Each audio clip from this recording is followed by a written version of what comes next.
Друзья, всем привет! Меня зовут Виктория. Да-да, все еще меня зовут Виктория. Сразу же скажу, что тема родилась, так сказать, из народа. Она пришла из комментариев. Этот комментарий просто сделал мой вечер. Я сидела скучная, такая грустная, и вдруг приходит этот коммент. Я, наверное, смеялась всю ночь. Мне снились веселые сны. Конечно же, я захотела снять тему этого комментария. Я вот здесь вот его прикреплю. Не помню его дословно, но это из видео парфюмы, которые могут превратить нас в тетеньку. Девушка мне написала, что у вас там такие горячие парфюмы, что они, скорее всего, могут превратить в милфу.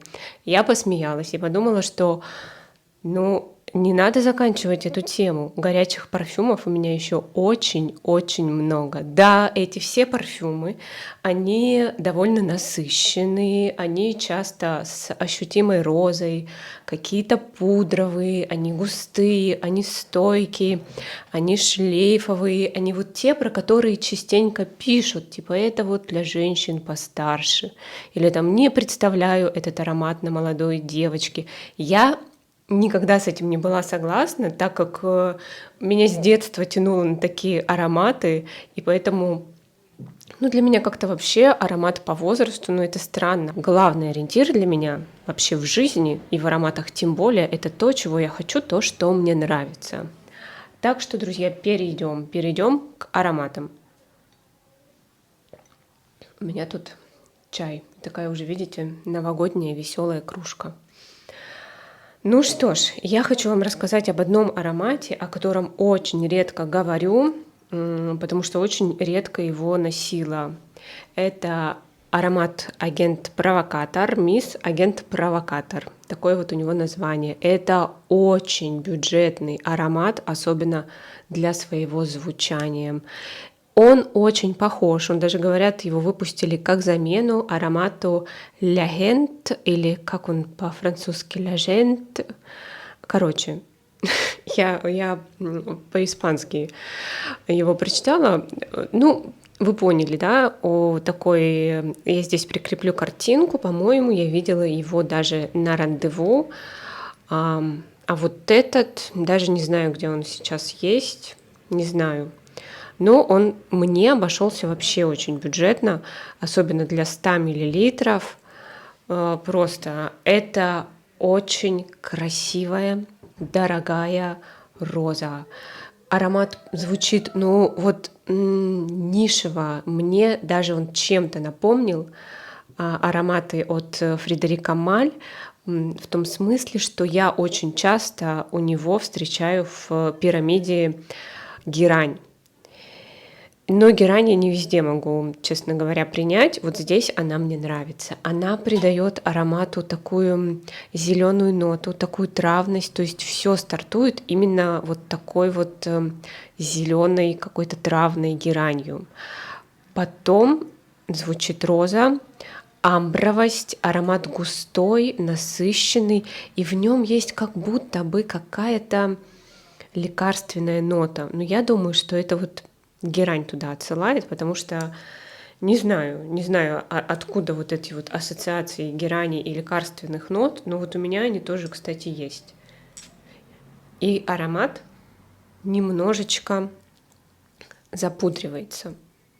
В нем появляется уже к базе что-то вот такое ощущение, что это аромат про уходовые какие-то средства, про косметику, но уже к базе. Друзья мои, пока я не забыла, пожалуйста, подписывайтесь на мой телеграм-канал. Я стараюсь каждый день что-то выкладывать про котиков, про жизнь в Испании, про парфюмерию. В общем, подписывайтесь, там классно. Так, и не забудьте про мой промокод на рандеву 10 Victory, дают 10% скидки, суммируются со всеми акциями. Мне очень нравятся от Леванте на рандеву, я их обожаю, не выветриваются, не выпариваются, эстетично выглядят и очень хороши, чтобы познакомиться с ароматом, понять, нужен он или нет во флаконе. Иногда, знаете, вот хватает и вот этой вот маленькой штучки, чтобы, так сказать, удовлетворить свой интерес. Вот, и, конечно, Там много всегда выбор разных ароматов, там много разных акций и скидок. И что мне нравится, можно добавить аромат, и потом тебе приходит уведомление, если цена на него снизилась. А цена там, я сразу скажу, она не постоянная. Она может и подниматься, и снижаться. Следующие 2 аромата, я вот даже сразу 2 их взяла. Давайте начнем с моей любимой. Я вот говорю любимая Путан, и у меня все время ассоциация про каких-то Путан, а на самом деле это название, друзья, это для меня был шок, просто мир перевернулся. Мой любимый аромат Путан де Palaces, он переводится с французского как «чёртовы дворцы», там даже слово «чёртовы» можно заменить на одно, как его сказать, матерно-французское слово. Я, конечно, его не буду говорить у нас в эфире, ну, вы там сами додумаетесь. Вот. Я всегда была уверена, что это что-то связанное с путанами во дворцах. Вообще нет. И мне кажется, ассоциации с этим ароматом именно название рождало. Но «чёртовы дворцы» — это меняет полностью концепцию. Хотя для меня этот аромат всегда звучал, да, в нем есть такая будуарность, потому что тут косметика, тут помада, тут пудра, но стартует все такой остренькой нотой имбиря. И мне кажется, вот многие этот аромат, да, вот из-за этого остренького имбиря сразу же во что-то неприличное его относят. Я даже не буду это повторять, потому что ничего такого здесь нет. Да, вот эта верхняя нота, она придает аромату свежести и одновременно теплоты. Тут в базе кожа, но не какая-нибудь вам там замша, тут прям такая дегтярная, грубая кожа в базе. И ваниль. Вроде сочетания несочетаемого, но на самом деле оно так все дружно звучит. У меня прям рождается картинка, у меня всегда этот аромат ассоциируется с Парижем, неизменно. Не знаю почему, я его носила весной в Париже, когда была, и вот у меня как-то заикарился. Ну, видимо, он там подходит, да, вот под всю атмосферу. И ощущение весны, кожаной куртки, косметики, и тут есть нота фиалки, она здесь такая, знаете, как свеженапечатанный лист глянцевого журнала. И вот здесь ощущение, что ты в этой кожаной куртке только что, да, такая намарафеченная, выходишь в кофейню, берешь себе круассан, какая-то ванильность, да, есть в воздухе в этой кофейне, берешь какой-то журнал глянцевый и листаешь его. И вот все эти ароматы смешиваются. И почему у меня утро, да, именно потому что аромат придает бодрости, аромат вдохновляет, в нем есть сила, в нем есть энергия. И аромат, который, кстати, я купила, ну, не совсем вслепую, я его тестила, купила его где-то через 2 года. Соответственно, я все равно читала, смотрела отзывы, потому что, ну так, через 2 года уже не сильно помнишь. Это True Last, тоже от Etat Libre d'Orange, и я его купила после того, как стала натыкаться на отзыв, что это бабский аромат. Он какой-то, там люди говорили, ну какой-то чересчур какой-то он женственный. И я поняла, что это мое. Я такое просто обожаю. Тут тоже есть пудровость, но тут звучит роза. Не то чтобы она громкая, но она появляется, потому что в Путане я вообще не чувствую, хотя она заявлена, но там я ее вообще не чувствую, там прям вот такая помада.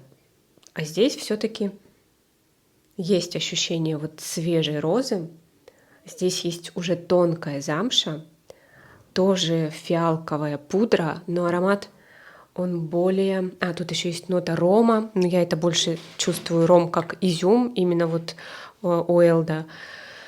И аромат, аромат более деликатный, аромат более спокойный. Если, ну, Путану все-таки, наверное, надо выбирать, куда носить, то это вот даже офисный вариант, несмотря на такое довольно провокационное название. Он именно... Коть. Он именно, да, он звучит очень женственно, очень так привлекательно, манящий аромат, но за счет своей негромкости, такого среднего шлейфа, он абсолютно носибельный на каждый день. Так, А, Сразу закончу с этими вот именно такими ароматами, я бы сказала, будуарными. Angel's Dust от Франчески Бьянки. Почему-то его любят сравнивать с Путаной. Не Путана она, господи, с Путан де Паласес. Очень любят сравнивать этот аромат, но для меня, как для любителя, Путан де Паласес абсолютно не похожи. Да, вот он из этой, так сказать, будуарной темы, но в целом это абсолютно другой. Это такая влажная роза, пудровая роза. Какая-то есть вот в аромате такая нотка, отсылающая, да, к ароматам, которые любят называть ретро. Я даже не могу определить, что это. Наверное, такая вот цветочная составляющая. Тут, по-моему, есть еще мимоза.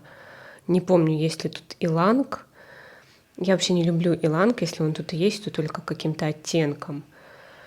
Наверное, вот поэтому его туда отсылают. Но для меня все-таки нет, так как нет этого представления, да, для меня он вполне себе звучит современно, просто из определенной группы ароматов. И в нем, что мне очень нравится, есть ощущение влажности, кремовости такой. Он очень стойкий и очень шлейфовый. И тут еще есть бальзам Толу. Я, конечно, его отдельно никогда не тестила. Я не знаю, как он отдельно звучит. Но мне кажется, что он придает аромату такую густоту, медовость, сладость, такой остринки, такого оттенка остринки. Острый такой оттенок. Но при этом это не специевость. Нет. Давайте следующий аромат. Мне кажется, это король, просто король ароматов для того, чтобы из тетеньки уже превратиться в милфу. Это Versace Crystal Noir. Это самый сексуальный аромат, наверное, из люксовых. Тут сандал. Сандал такой соленый, то, что называется рассольный. Тут кокос, влажный кокос, даже, наверное, кокосовое молочко. Тут есть ноты, как будто, ну вот для меня, да, такого мокрого песка от морской воды. Ну, опять же, это вот за счет этой солености. Тут есть белые цветы, и они вот в этом случае придают аромату кремовости. И имбирь. В верхних нотах здесь есть имбирь.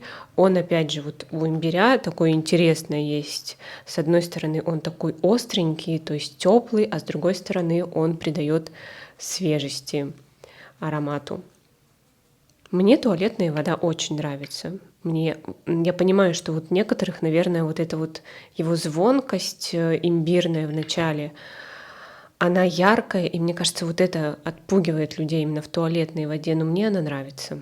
Парфюмерная, конечно, она помягче, она более уже с цветочной вот этой кремовой базой. Так. Это More Than Words от Ксирджов. Это их дорогая линейка.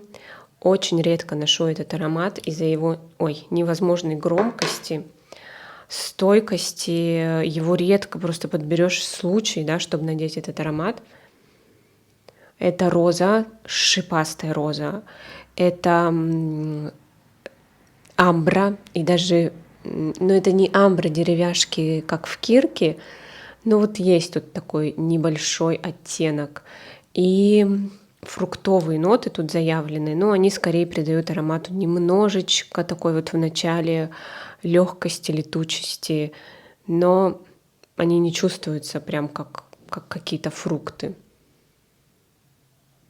Нет, они скорее оттенком идут. Для меня, конечно, это аромат в первую очередь про розу и про дерево, Очень громкий, стойкий, и он вот именно такое звучание вот этих вот всех мускусно, древесно, цветочное. Когда появился этот аромат, он прям был супер модный, супер. А потом наплодили клонов, и он уже как-то, просто поднадоел, наверное. Может, поэтому он у меня и стоит, ждет, когда уже утихнет, да, и он опять станет таким, как новинкой. Так, Allure Sensuelle от Chanel. У меня вот осталось тут чуть-чуть. Мне в какой-то момент я была уверена, что этот аромат испортился. Но он, знаете, как испортился? У него просто слетели все верхние ноты, и он стал довольно тяжелым.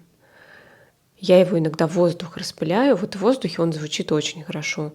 На коже он прям, для меня слишком тяжело в нем.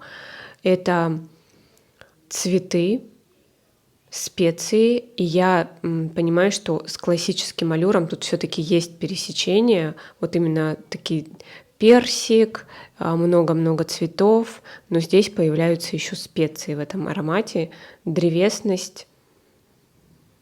Он абсолютно абстрактный, то есть выделить какие-то ноты абсолютно невозможно. Он очень стойкий, он очень-очень шлейфовый, он прям так может, мне кажется, вынести мозг, если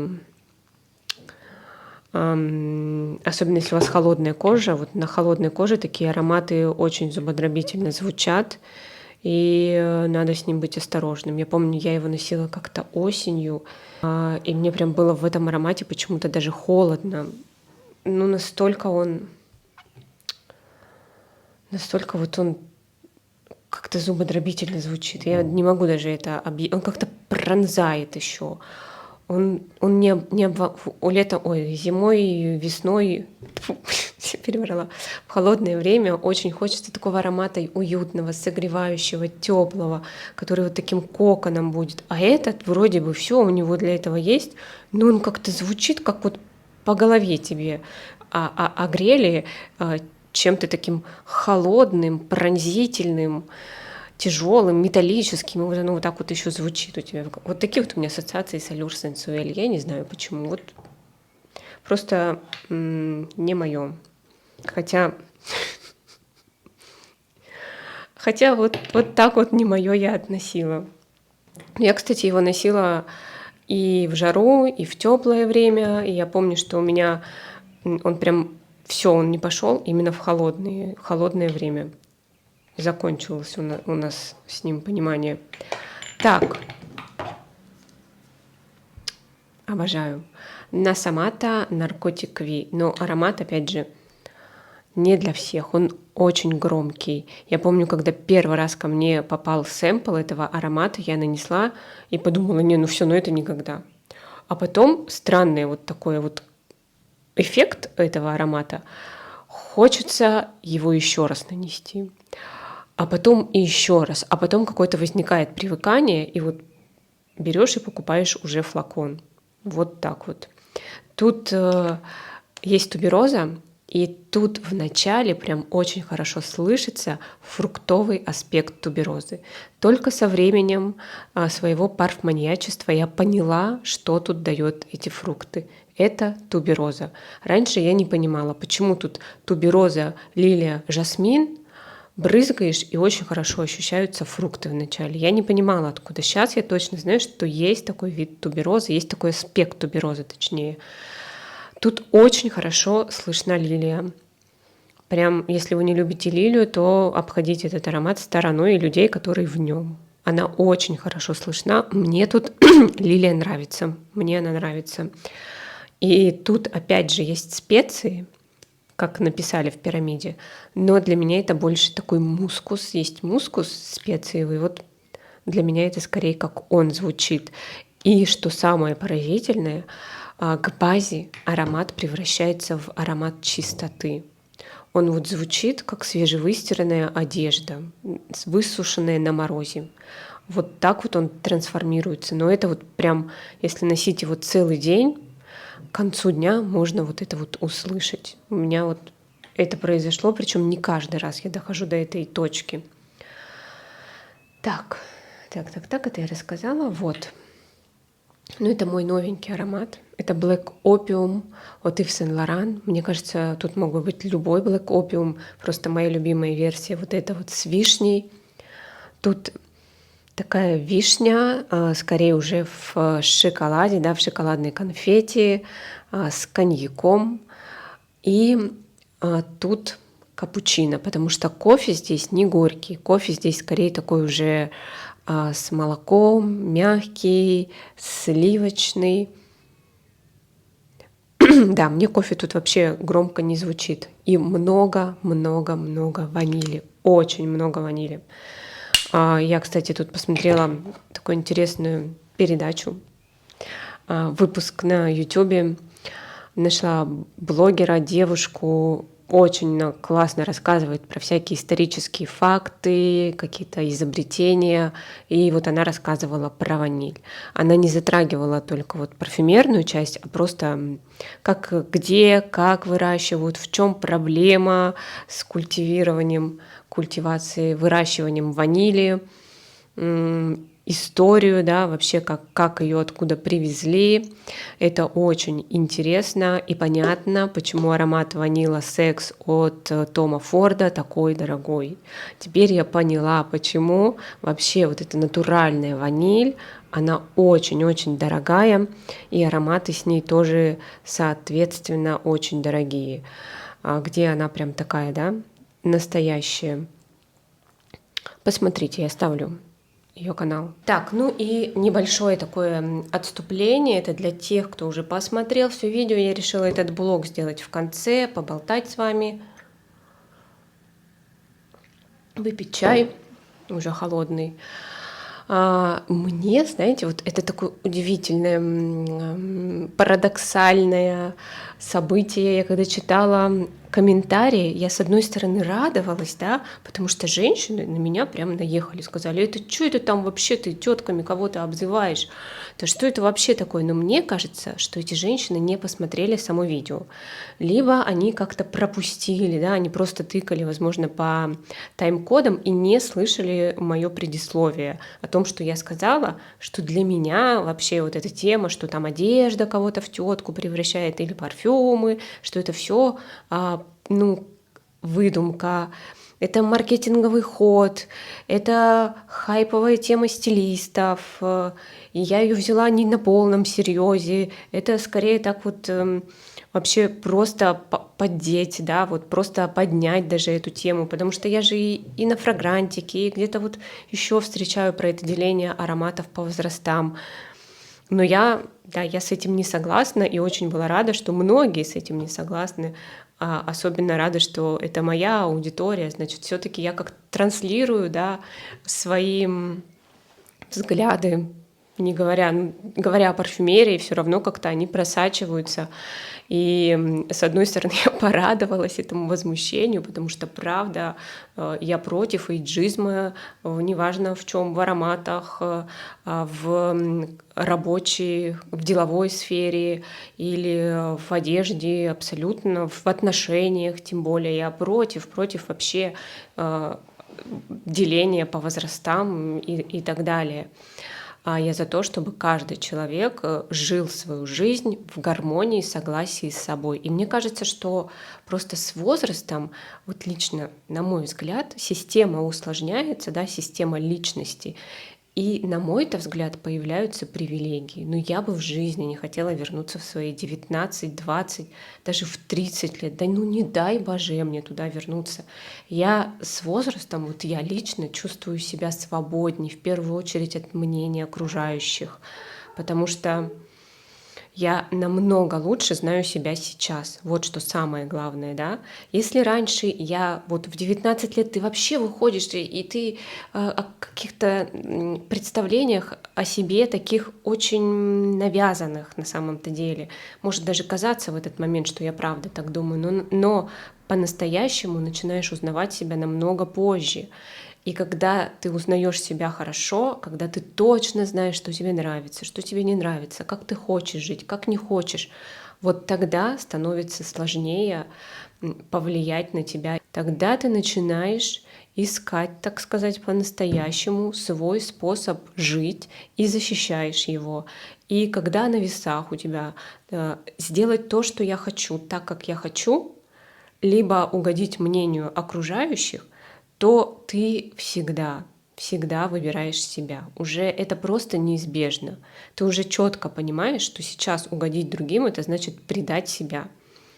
И когда такой выбор стоит, то очевидно, куда ты склонишься.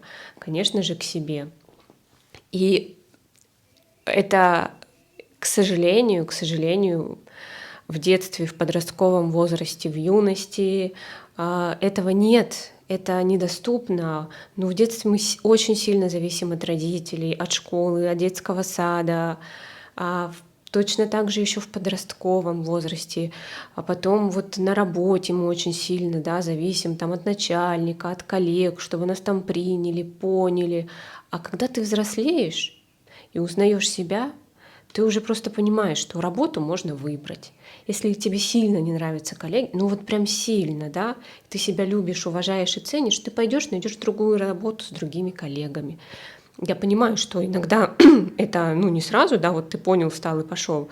Конечно, там ты пойдешь, там резюме составишь, будешь искать способы найти другую работу, но ты будешь туда хотя бы идти.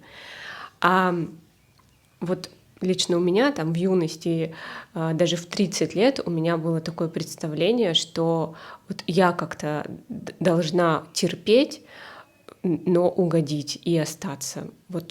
Ну, это где-то было на подкорке. Потом, конечно, все это очень сильно поменялось. И сейчас у меня единственное к себе требование это чтобы я сама себя делала счастливой, не ждала ни от судьбы, ни от кого больше. И я знаю, что это в моих силах. У меня представление, что счастье — это высокий уровень энергии. Это что? Это в первую очередь здоровье, ментальное, физическое. Это мое окружение. Это не окружать себя какими-то людьми, с которыми мне неприятно общаться, либо отдалять их, да, ну, если это неизбежно, то хотя бы расстояние между ними, дистанцию держать. И, в общем, еще много-много всяких принципов, которые направлены на то, чтобы я хорошо себя чувствовала, чтобы я была наполнена, чтобы мне внутри было комфортно, тепло, уютно. И это же я и транслировала. Вот абсолютно обычная такая, мне кажется, несложно звучащая формула, но дел, конечно, по горло рождает. Все, друзья, я благодарна вам, я порадовалась на самом деле. Хоть где-то и, конечно, пришлось столкнуться с хейтом в том видео, но в целом я поняла, что у меня очень много соратников, может, даже. По-моему, мне мужчины не писали. Ой, я надеюсь, что сейчас не понабегут хейтеры. Это, тема, просто повеселиться, да. И некоторые люди относятся к темам видео, я не знаю, как будто мы на симпозиум собрались, и я должна просто эту тему видео защитить, да, вот прям какой-то доклад у меня, вот прям, я даже не понимаю, как эти люди, зачем они вообще открывают YouTube, если у них нет цели развлекаться, если у них есть цель очень серьезная, там, обучаться чему-то и так далее. Мне кажется, тогда все-таки стоит какие-то там курсы покупать в проверенных школах, в институт идти, в университет. Но открывать YouTube с этой целью, прям с такой серьезной, да, не знаю. Я бы не стала, лично я. Вот, все, друзья, спасибо, что были со мной, спасибо, что посмотрели видео до конца. Не забудьте подписаться на мой телеграм-канал, я там рассказываю про жизнь в Испании, про котиков, естественно, и про парфюмерию. Все, всех целую, обнимаю, всем хорошего настроения. Обязательно будьте счастливы. Это очень-очень важно. Я вдруг поняла единственное, что от нас, от самих зависит, это быть счастливыми. Правда. В жизни может происходить всякое, очень неприятные вещи, которые от нас абсолютно не зависят, но наша вот эта вот внутренняя, да, наполненность, энергия, она все-таки зависит от нас. Поэтому если что-то идет не так, вы чувствуете себя несчастными, обязательно ищите способ, как вам себя осчастливить, и не единоразово. Нет, мне кажется, что быть счастливым — это такое базовое нормальное состояние человека. Все. Всем счастья, всех целую, обнимаю, всем пока-пока.